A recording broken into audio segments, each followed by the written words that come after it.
Something I want to talk about today is business continuity. So, I'm seeing that term around a lot. Obviously, everybody's business continuity plans are being put to the test right now. Here are some folks who are doing a really great job at it in terms of the continued operation of the asset. So I know of one control room, they have their control room operators on 35-day shifts.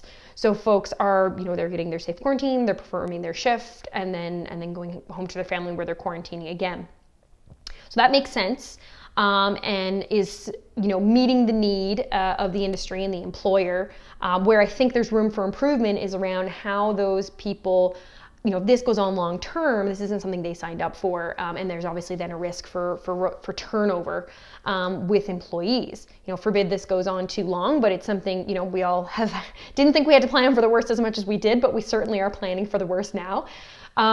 So something for us that we're really progressing and really pushing to progress is increased automation in control rooms. And so increased automation in control rooms, number one, can really help with that. So what if you do start getting turnover because these types of shift lifestyles are just not, these 35-day shifts or something like it that folks are doing are just not sustainable.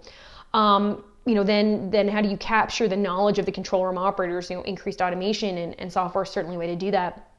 On top of that, if you think about a place where I really think there's improvement is the control room operators that are doing this and making this sacrifice for the companies that they work for. Their efforts need to be acknowledged. I think they're doing amazing things.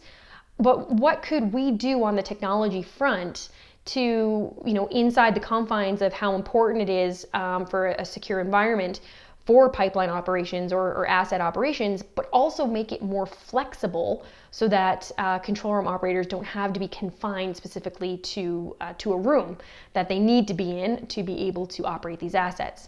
This is something that is certainly in our longer term roadmap. There's quite a bit to navigate there, especially around the regulatory environment and safe operation. However, it is something that I think, especially coming out of this, we're going to have to start actually thinking about is how can we more successfully and more flexibly operate these assets remotely and not just in control rooms. So something to think about today, something I've been thinking about. There will be more next week on efficiency.